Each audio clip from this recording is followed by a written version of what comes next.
Welcome back to our channel এপি শেয়ারন। আজকে বাবা মার ব্যাপারে বলতে আসলাম, মানে বলবো তোমাদেরকে। তোমরা অনেক কমেন্ট করছো আমাদের ভিডিওতে, যারা ভিডিও দেখছো অসংখ্য ধন্যবাদ, আর যারা এত এত আমাদের গাইড করছো অসংখ্য ধন্যবাদ তাদেরকে। তো এমন একটা কমেন্ট দেখলাম যে বেশ 3-4 দিন আগে দেখেছি যে বাবার স্ট্রোক করেছে, তোমরা কেন লুকিয়ে যাচ্ছ। তো তখন অতটা গায়ে মাখিনি ব্যাপারটা। স্ট্রোক হয়েছে মানে দেখো, স্ট্রোক বাবাকে একবার হয়েছে, আর স্ট্রোকের পেশেন্ট আমরা ওই বাবাকেই দেখেছি, আর তাছাড়া দেখিনি। এবার বুঝতেও পারিনি ব্যাপারটা। তো তারপরে ওকে আমি বললাম মানে দ্বিতীয়বার স্ট্রোক করাতে আর কি তবু মানে বিছানা করি, যেটা আমার জ্যাঠামশাই জ্যাঠামশাই ছিল।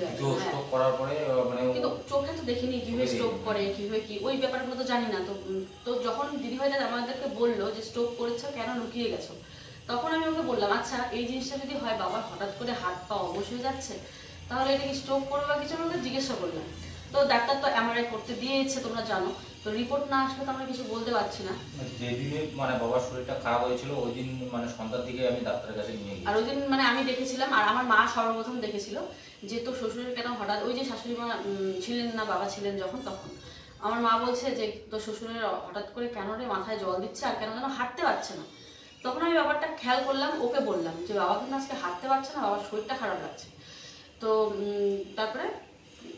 তারপর সন্ধ্যার দিকে পিয়া আমাকে বললো, তো সন্ধ্যার দিকে আমি ডাক্তারের কাছে নিয়ে গেলাম। তো সেখানে গিয়ে ডক্টর কিছু মেডিসিন দিয়েছে আর বলেছে যে এমআরআইটা করতে, কারণ এমআরআইটাতেই বোঝা যাবে যে আবার স্ট্রোক করেছে কি না। তো তারপরে এমআরআইটা করা হলো। এমআরআই করা হলো। তো একই সাথে যে দুইজন অসুস্থ হবে, তখনও কিন্তু মা অসুস্থ হয়নি। মাকে ফোন করা হলো বাবার শরীরটা খারাপ, তাড়াতাড়ি আসার জন্য। তো তারপরে মাও 2 দিন পরে চলে আসলো এখানে। তারপরে তো আমি বাপের বাড়ি গেলাম, দেখতেই পারলে।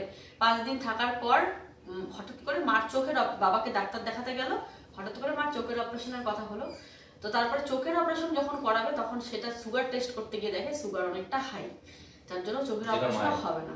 মারটা বলছি বাবার কি হয়েছে, মারটা পরে বলছি বাবার কি হয়েছে। বলছি বাবার রিপোর্ট যেখানে চলে এসছে, এমআরআই করার পরে আমাদের মোটামুটি 4-5 দিন সময় লেগেছিল রিপোর্ট আসতে। তো এর জন্য আর কি এতদিন মানে ডক্টর বলছে এমআরআই রিপোর্ট নিয়ে আসবে, তারপর সেটা দেখেই আবার নতুন কোনো মেডিসিন অ্যাড করতে হবে নাকি সেটাও করবে আর কি। আর আমরা ভাবতেই পারিনি যে বাবার আরো একবার স্ট্রোক করেছে, সেটা মিনি স্ট্রোক বলে আর কি। আর এবার স্ট্রোকটা পড়েছে কি বললো কালকে, ব্রেনে পুরো, মানে আগেরটার থেকেও এটা খুবই খারাপ করেছে শরীরে আর কি। যার জন্য ফিজিওথেরাপি তো মাস্ট। আগেরটাও তো ফিজিওথেরাপি ওরা গিয়ে করালো, তোমরা দেখেছো আমার আগের পুরোনো ব্লগে হয়তো। ও আর মা সেই তুফানগঞ্জে থেকে সেখানে ফিজিওথেরাপি করিয়ে 1 মাস বাবাকে পুরো সুস্থ করে তারপরে বাড়িতে নিয়ে এসেছিল। তো সেই জিনিসটা আবারও হয়েছে, তবে এবার ক্ষতিটা অনেকটা করে ফেলেছে, ব্রেনে এবার এফেক্টটা পড়েছে। কালকে আসলো ডাক্তার বাড়িতে, ফিজিওথেরাপি করালো, তোমরা আমার ব্লগে দেখতে পারবে। আর রিপোর্ট নিয়ে আসার পর মানে এটা মানে আমরা তাই রাত্রিবেলা আমি আরো বলছি ঠিক কখন বললো স্ট্রোকটা, মানুষ স্ট্রোক করে কিছু আরো বুঝতেই পারলাম না। তারপরে আমি আইডিয়া করলাম ওই যে মাথা ঘোরাচ্ছিল, জল দিচ্ছিল, হয়তো তখনই হয়তো করেছে। তো এই হচ্ছে বাবার স্ট্রোক করেছে আবার, যার জন্য পুরো বাহাত বাপা মানে প্যারালাইসের মতন হয়ে গেছে, অবশ হয়ে গেছে, হাঁটতে পারছে না। যেটা ডক্টর বাবু বলেছিল যে এই স্ট্রোকের কারণ হচ্ছে অনিয়মিত চলা, অনিয়মিত খাবার, যা খুশি মানে খেয়েছে, যার জন্য আর কি স্ট্রোকটা আবার করেছে। তো এখন ডক্টর বাবু অনেকটা ডায়েট চার্ট আমাদের রেস্ট্রিকশনে রাখতে বলেছে। তো তোমরা হয়তো বিপি ব্লগসে দেখতে পারো যে সকাল থেকে কি কি খাবার দেওয়া হচ্ছে, মেডিসিন টাইম দেওয়া হচ্ছে, ঠিক আছে। মানে এখন এমন অবস্থা যে মা বাবার পিছনে একজনকে সবসময় থাকতেই লাগে। আর অসুখ তো দুজনের একসাথে, মার আবার সুগার পুরো হাই হয়ে গেছে। এবার বলছি মার কি হয়েছে বলো, মারটা কি হয়েছে। আমি তো কিডনিতে ডাক্তার তো টেস্ট করেছে সব। সেদিন ডাক্তার দেখিয়ে গিয়েছিলাম। তো সেখানে ডাক্তার যখন মার আরেকবার যখন টেস্ট করে, তো সুগার খাওয়া দাওয়ার পরে যে সুগারটা আসে 360 মানে 360 মানে সুগার এসেছিলো আর কি। তো তার জন্য ডক্টর বলেছে যে মাকেও অনেকটা মানে মেডিসিনের দ্বারাই যাতে সুগারটা তাড়াতাড়ি কন্ট্রোল হবে না, তো ডক্টরবাবু সেখানে সাজেস্ট করেছে ইনসুলিন। তো যেহেতু মানে কিডনির পরিস্থিতিও খুব খারাপের দিকে আর কি, অনেকটা ইনফেকশন হয়ে গিয়েছে। কারণ যখন প্রথমবার সুগারটা কমানো হয়েছিল, তারপর থেকে আমি তো জানি না, আর আমাদেরকে বলেও নেই, তো মা সুগারের ওষুধ খাওয়া বাদ দিয়ে দিয়েছিল। প্রায় সুগার হওয়ার বাবার মার তো আগের বার তো সেম ভাবে মাস একটু সুস্থ হতেই বাবা আবার প্যারালাইসিস ছিল, মনে আছে?